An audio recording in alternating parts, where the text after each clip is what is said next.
Hello friends, welcome to TFC media planet leaf. నీరు సమస్త జీవవలికి మనుగడను ప్రసాదించే మహా నిత్యావసర ప్రసారం.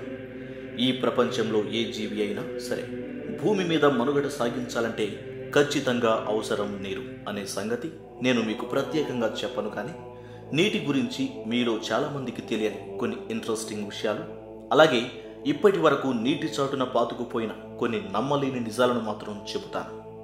ఇక నీటికి సంబంధించి ఇంట్రెస్టింగ్ విషయాలను గమనిస్తే స్నేహితులారా, ముందుగా అసలు నీటి చక్రం ఎలా తన ఉనికిని చాటుతూ జీవావళిని కాపాడుతుందో చూద్దాం. ఈ భూమి చుట్టూ నీరు ఘన అనగా మంచు రూపంలోను, ద్రవ అనగా జారుడు స్వభావాన్ని కలిగిన నీటి రూపం, అలాగే వాయు, ఈ చివరి రూపమే జీవావళి జీవిత చక్రం నడవడానికి కారణమైన వర్షాలు కురిసేది.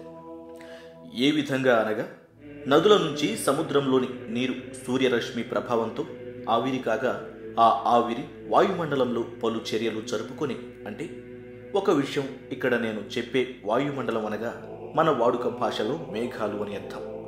ఈ మేఘాలలో పలు చర్యల అనంతరం తిరిగి వర్ష రూపంలో భూమిని, నదులను చేరుతుంది. ఎన్నో విచిత్రాల నడుమ జరిగే ఈ ప్రక్రియ జీవావళిని తన చక్రంలో తిప్పడం విశేషం. ఇక నీటికి సంబంధించిన ఆసక్తికర విషయాలలోకి వెళ్తే, మానవ శరీరం 70% నీటితో నిర్మించబడిందే అంటే మీరు నమ్ముతారా? కానీ నమ్మాలి. శరీరంలోని నీటిని మొత్తం తొలగిస్తే మనిషి ఒక మాంసపు ముద్ద, ఎముకల కుప్పతో సమానం. అంటే హ్యూమన్ బాడీ వాటర్ నిండిన బెలూన్ లాంటిది అంటారు శాస్త్రవేత్తలు. అలాగే ఈ విశ్వంలో మనిషి అవసరాల కోసం నీరు అనుకుంటాం, కానీ అసలు నీటి మధ్యలో 0.5% భూమిలో ఈ ప్రపంచంలోని జీవరాశులు మనుగడ సాగిస్తున్నాయి అన్న సంగతి తెలుసా? అంటే ఈ సృష్టిలో 75% నీరు ఆక్రమించుకుని ఉంది అన్నమాట.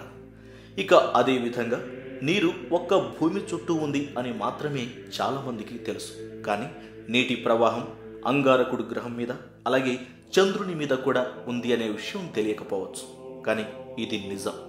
కానీ ఇందులో ఒక ఆశ్చర్యకరమైన విషయం ఏంటి అంటే మిత్రులారా, మనకు లభించే 100% నీటిలో కేవలం 0.03% నీరు మాత్రమే సహజ సిద్ధంగా తాగేందుకు ఉపయోగపడే నీరు.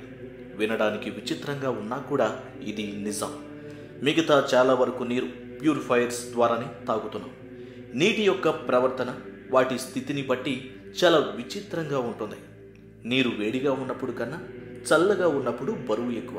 కాబట్టి చల్లని నీరు కన్నా వేడి నీరు చాలా వేగంగా కదులుతుంది. ఇంకో విషయం ఏంటంటే, నీటిలో ప్రయాణించే బోట్లు, ఓడలు చాలా వరకు స్టీమింగ్తో ప్రయాణం చేస్తాయి. ముందుగా నేను ఇక్కడ స్టీమింగ్ అనే మాటను ఎందుకు వాడానో చెబుతాను.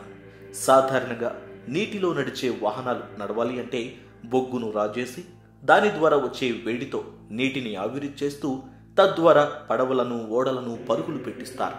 సో ఈ ప్రక్రియను స్టీమింగ్ అని అంటారు. కాబట్టి ఇలా నడిచే పడవలను స్టీమర్లు అని పిలుస్తారు. ఇక నీటి గురించిన మరికొన్ని ఆశ్చర్యకర విషయాలు ఏమనగా, ఒక జీన్స్ ప్యాంటు తయారు చేయడానికి 3000 గ్యాలన్ల నీటిని వాడుతారు. అలాగే మానవ శరీరంలోని ఎముకలు చాలా గట్టిగా ఉంటాయి. అసలు నీరు ఉండదేమో అనుకుంటారు, కానీ ఎముకలో 30% నీరు ఉంటుంది. ఇక జెల్లీ ఫిష్లోనైతే 95% శరీరం మొత్తం నీరే ఆవరించి ఉంటుంది. ఇక చివరిగా ఒక తమాషా విషయం ఏంటి అంటే, మద్యపానం తాగే అలవాటు ఉన్న చాలామంది బీరు తాగడం మంచిది. ఎందుకంటే వేరే వాటితో పోల్చుకుంటే బీరులో ఆల్కహాల్ కంటెంట్ తక్కువ, అలాగే నీటి శాతం ఎక్కువ. మిత్రులారా, చివరిగా ఒక విషయం, నీటి గురించి ఇంత గొప్పగా చెప్పుకున్నాం కదా అని మరీ ఎక్కువగా తాగేయకండి.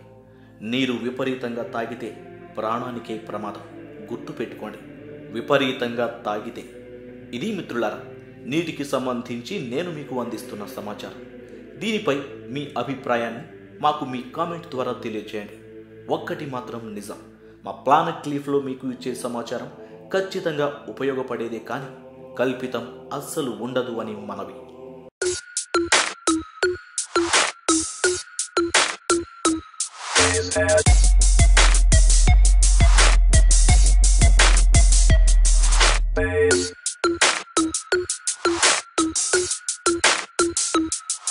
Base.